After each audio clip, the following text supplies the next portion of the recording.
12.3 비상계엄이 내란이라는 판단이 계속해서 쌓이는 가운데 앞선 내란 공범들 판단에서 사실상 주범격인 윤 전 대통령에 대한 선고도 일부 가늠이 가능하다는 분석이 나옵니다. 내란으로 인정될 거란 전망 속에서 사실상 양형이 관전 포인트가 될 거란 관측이 나옵니다. 이채영 기자입니다. 한덕수 재판부에 이어 이상민 재판부 역시 12.3 비상계엄은 내란이라고 다시 한번 확인했습니다. 계엄의 위헌 위법성에 대한 판단은 분명했고 구체적이었습니다. 윤석열은 2024년 12월 4일 00시 30분경 박종근에게 전화를 걸어 아직 의결 정족수가 채워지지 않은 것 같다. 문을 부수고 들어가 안에 있는 인원들을 밖으로 끄집어내라 라는 취지로 지시하였고 윤 전 대통령이 자신의 1심 재판 과정 내내 주장한 내란이 성립되지 않는다는 논리가 전혀 인정되지 않은 겁니다. 내란 공범들로 꼽히는 이들의 재판이었지만 사실상 윤 전 대통령의 죄책을 먼저 판단했다고 봐도 무방하다는 해석이 나옵니다. 윤석열 재판부 역시 내란이란 법적 판단을 내놓을 거라고 단정할 순 없지만 특검에서 제출한 증거들이 대부분 일치하는 점, 이를 토대로 다른 재판부가 공범들의 내란 가담을 유죄로 인정한 점에 비춰 주범격인 윤 전 대통령도 유죄가 선고될 가능성이 높기 때문입니다. 따라서 내란이 인정될 경우 내란 수괴에게 어디까지 책임을 물을 것인지가 관건이 될 걸로 보입니다. 이 과정에서 1심을 맡아온 지규현 재판장이 과거 내란죄 선고 판례를 얼마나 참고할지 혹은 독자적인 기준을 내놓을지 주목됩니다. 내란죄는 양형 기준이 별도 설정되지 않아 앞선 재판부마다 형을 정함에 있어 기존 판례를 적용할 수 있는지를 두고 다른 시각을 보여왔습니다. 향후 항소심을 맡는 내란 전담 재판부에서 내란 가담 역할이나 책임 정도에 따라 형량을 어떻게 정할지 구체화된 기준을 세울 걸로 보입니다. 연합뉴스TV 이채연입니다. 설 연휴가 끝난 다음 날인 19일에 열리는 윤석열 전 대통령의 내란 우두머리 혐의 재판 1심 선고가 생중계됩니다. 법원이 방송사의 중계방송 신청을 허가한 겁니다. 특검이 사형을 구형한 가운데 국민들은 법원의 판단을 TV로 직접 보게 됐습니다. 안채원 기자입니다. 서울중앙지법은 윤석열 전 대통령의 내란 우두머리 혐의 사건 1심 선고에 대한 생중계를 허가한다고 밝혔습니다. 법원 자체 장비로 촬영한 영상이 방송사에 실시간으로 송출됩니다. 법원이 3대 특검 기소 사건 중 1심 선고 생중계를 허가한 건 이번이 5번째입니다. 법원은 지난달 윤 전 대통령의 체포방해 의혹 사건을 시작으로 한덕수 전 국무총리와 김건희 씨, 이상민 전 행안부 장관의 1심 선고 생중계를 줄줄이 허가했습니다. 구체적인 이유를 밝히진 않았지만 국민의 알 권리를 고려한 조치로 풀이됩니다. 법원은 그동안 사회적 관심도나 공공의 이익이 높은 사건들에 한해 선고 중계를 허가했습니다.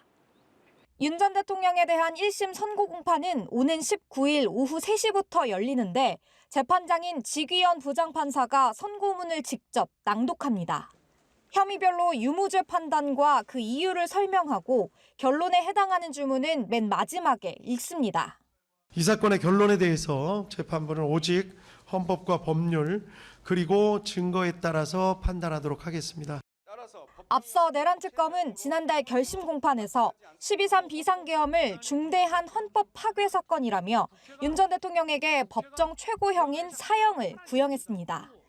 이에 1심 재판부가 어떤 판단을 내릴지가 관심인데 윤 전 대통령의 내란 우두머리 혐의를 유죄로 인정할 경우 법정형 기준은 사형과 무기징역, 무기금고입니다. 다만 재판부에서 감경 사유를 인정할 경우 이보다 낮은 형량이 선고될 가능성도 있지만 윤 전 대통령이 반성이나 혐의 인정을 하지 않고 있어 감경 사유 인정은 쉽지 않을 것이란 관측입니다. 19일 선고 공판에서는 윤 전 대통령과 함께 내란 혐의로 재판에 넘겨진 김용현 전 국방부 장관, 조지호 전 경찰청장 등 7명에 대한 1심 결론도 함께 나옵니다. 연합뉴스TV 안채원입니다. 설 연휴 직후인 오는 23일부터 내란 외환 관련 사건을 전담하는 내란 전담 재판부가 가동됩니다.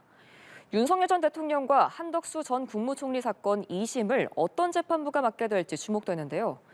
또 김건희 씨 2심 재판도 곧 시작될 걸로 보입니다. 안채원 기자입니다. 서울고법은 지난 5일 전체 판사회의를 열고 형사 1부와 12부를 내란 전담 재판부로 확정했습니다. 법조 경력 17년 이상, 법관 재직 기간 10년 이상의 서울고법 형사항소재판부 가운데 윤석열 전 대통령과 사법연수원 동기 등의 사유가 있는 3개 부를 제외하고 무작위 추첨으로 선정한 결과입니다. 형사 1부와 12부는 내란, 외환 관련 혐의 재판을 심리하게 되는데 이미 1심이 끝난 윤 전 대통령의 공수처 체포방해 사건과 한덕수 전 국무총리의 내란 중요임무종사 사건을 우선 맡을 예정입니다. 현재 두 사건은 서울고법 형사 20부에 임시 배당돼 있는 상태로 조만간 내란 전담 재판부에 재배당될 예정입니다. 내란 전담 재판부인 형사 1부는 윤성식 고법 부장판사와 민성철, 이동현 고법판사로 구성돼 있습니다.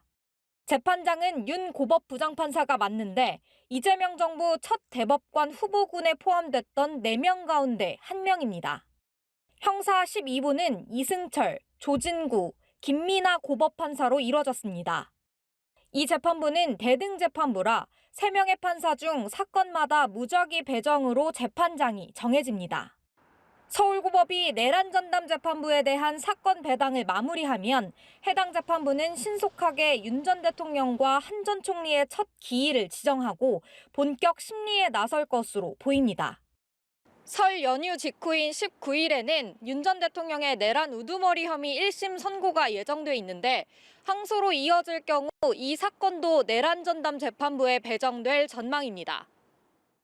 1심에서 징역 1년 8개월을 선고받은 김건희 씨의 경우는 내란 관련 사건이 아닌 만큼 서울고법의 배당 절차를 거쳐 항소심이 진행될 예정입니다.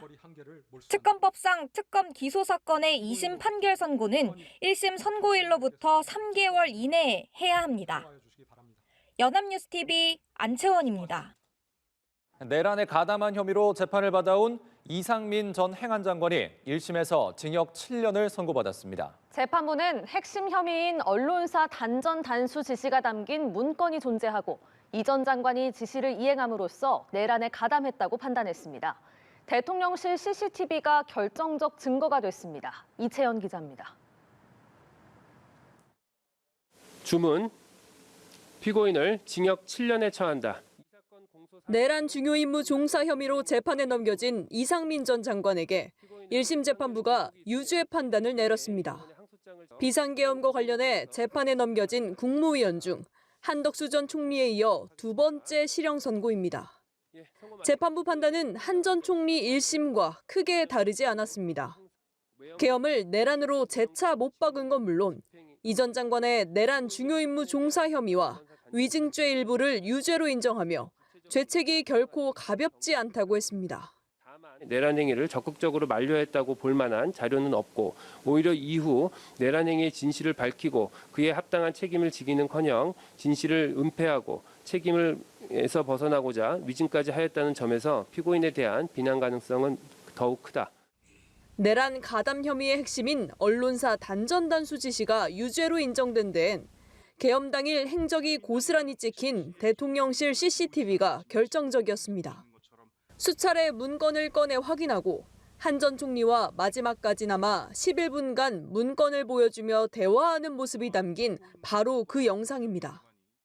계엄 관련 문건이 아닌 일정표였을 거라며 끝끝내 부정했지만 단전 단수 문건의 존재는 물론 이 전 장관이 이 행을 지시받고 하달까지 했다는 게 재판부 결론입니다. 결국 단전 단수는 내란 달성을 공고히 하려는 것이었다며 여러 정황상 법조인이자 고위공직자로서 계엄의 위헌성을 몰랐을 리 없다고도 했습니다. 다만 직권남용 혐의는 입증이 부족하다며 무죄로 판단했습니다. 선고 형량은 구형량인 징역 15년에 크게 미치지 못했는데 사전에 내란 모의에 가담하진 않았고 언론사 단전 단수가 실제 이뤄지지 않은 점을 고려했다고 재판부는 설명했습니다. 내내 무표정이던 이 전 장관은 선고 뒤 옅은 미소를 보이며 가족들과 눈인사를 나눴고 가족들은 이 전 장관에게 사랑한다고 외치기도 했습니다. 특검과 이 전 장관 측은 모두 항소를 검토하겠다고 밝혔습니다.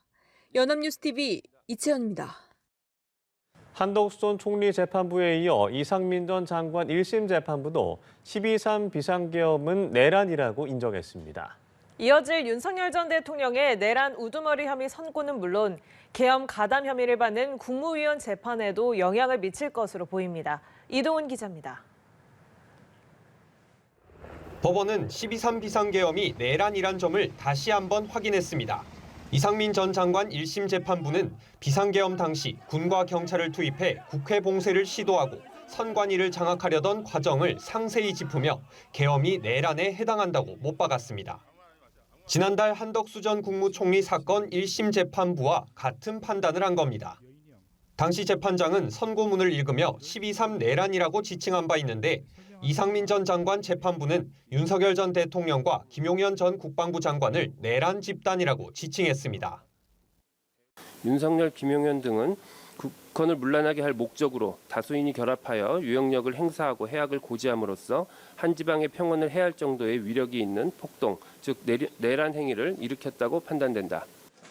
계엄 국무위원 재판에서 연달아 내란을 인정하는 판단이 나온 만큼 오는 19일 예정된 윤석열 전 대통령 내란 우두머리 혐의 재판 1심 선고에도 영향이 불가피해 보입니다. 윤 전 대통령 지시를 비롯한 사실관계 전반을 인정한 만큼 국회 질서 유지를 위해 군을 투입했다는 윤 전 대통령 측 논리가 받아들여질 가능성은 더 낮아진 모양새입니다. 이번 선고는 남은 국무위원 재판에도 영향을 줄 것으로 보입니다.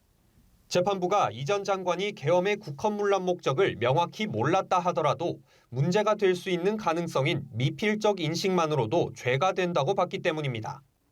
또한 내란의 모든 행위를 알고 관여하지 않아도 전체적인 행위에 보탬이 되는 의사와 행동이 있으면 내란죄가 성립한다고 봤습니다.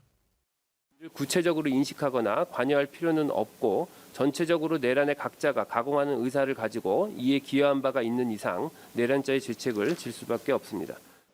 이 판단은 계엄 위법성 인식이 쟁점인 박성재 전 법무부 장관, 추경호 국민의힘 의원 재판에도 영향을 미칠 전망입니다. 연합뉴스TV 이동훈입니다. 윤석열 전 대통령의 내란 우두머리 1심 선고를 내릴 지귀현 부장판사가 법관 정기 인사 대상에 포함됐습니다. 서울 북부지법으로 자리를 옮기는데요. 오는 19일로 예정된 윤 전 대통령 1심 선고를 마무리한 후 이동할 전망입니다. 안채원 기자입니다. 대법원이 지방법원 부장판사 이하 법관 인사 명단을 발표했습니다. 명단에는 윤석열 전 대통령과 김용현 전 국방부 장관, 조지호 전 경찰청장 등의 내란 혐의 사건 재판장인 지귀현 부장판사가 포함됐습니다. 지 부장판사는 서울중앙지법 형사합의 25부에서 서울 북부지법으로 자리를 옮깁니다. 인사 발령 적용 시점은 오는 23일로 19일 윤 전 대통령 내란 우두머리 혐의 재판 선고에는 영향이 없습니다. 이 사건의 결론에 대해서 재판부는 오직 헌법과 법률 그리고 증거에 따라서 판단하도록 하겠습니다.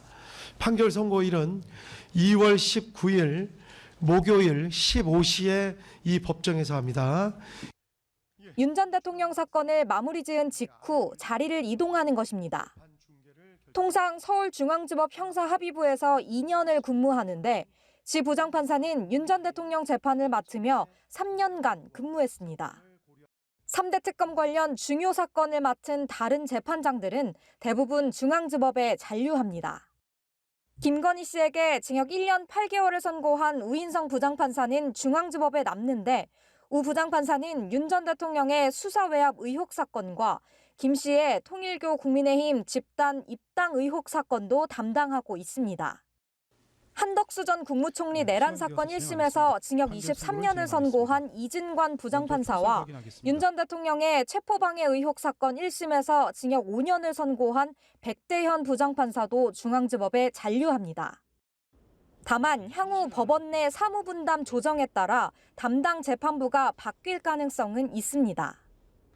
이번 인사를 앞두고는 총 45명의 법관이 퇴직했는데 김건희 씨 매관매직 의혹과 문재인 전 대통령의 뇌물 의혹 사건을 담당하던 이현복 중앙지법 부장판사가 퇴직 명단에 포함됐습니다. 한편 대법원은 이번 인사에서 AI 시대에 발맞춰 사법인공지능 정책을 수립하기 위해 사법인공지능심의관을 신설해 눈길을 끌었습니다. 연합뉴스TV 안채원입니다. 내란 중요 임무 종사 혐의 등으로 기소된 한덕수 전 국무총리가 1심에서 징역 23년을 선고받고 법정 구속됐습니다. 재판부는 12.3 비상계엄을 내란으로 인정하면서 가담자들을 무겁게 처벌해야 한다고 강조했습니다. 안채원 기자입니다. 내란 사건 국무위원 가운데 처음 나온 한덕수 전 총리에 대한 법원 판단은 징역 23년이었습니다. 특검구형 징역 15년보다 훨씬 무거운 형입니다. 주문, 피고인을 징역 23년에 처한다. 재판부는 선고 초반부터 12.3 비상계엄을 내란으로 규정했습니다. 국민이 선출한 권력자가 헌법과 법률을 경시하고 내란 행위를 했다는 점을 강조했고, 이는 과거의 내란과는 비교할 수 없을 정도로 위험한 행위라고 지적했습니다. 12.3 내란은 이러한 위로부터의 내란에 해당되는 점에서 그 위험성의 정도가 아래로부터의 내란과 비교할 수 없습니다. 내란 행위를 사전에 차단할 필요가 있고 이러한 목적을 달성하기 위해서는 내란 행위에 가담한 사람들을 무겁게 처벌하는 것이 불가피합니다.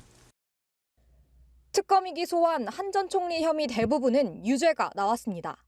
한 전 총리가 비상계엄의 정당성을 갖추기 위해 국무위원을 소집하고 서명을 받으려 한 행위와 이상민 전 장관과 언론사 단전 단수를 논의한 행위 등이 내란 중요 임무 종사에 해당한다고 봤습니다. 비상계엄 사후 선포문 폐기와 헌법재판소 위증도 모두 유죄로 판단했습니다. 재판부는 한 전 총리가 계엄을 말릴 기회가 있었음에도 한 번도 하지 않았다며 내란 필요성에 동의한 것으로 인정된다고 봤습니다.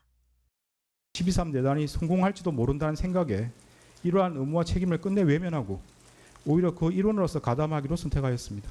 마지못해 최후 진술에 이르렀어야 국민이 겪은 고통과 혼란에 대해 가슴 깊이 죄송스럽게 생각한다는 취지로 진술하였지만 그 사과의 진정성을 인정하기 어렵습니다. 한 전 총리는 꼿꼿한 자세로 미동 없이 묵묵히 선고를 들었고 이따금 한숨을 내쉬기도 했습니다. 선고 이후 법정 구속에 대한 의견을 묻자 재판부 결정을 겸허히 따르겠다고 짧게 말했습니다.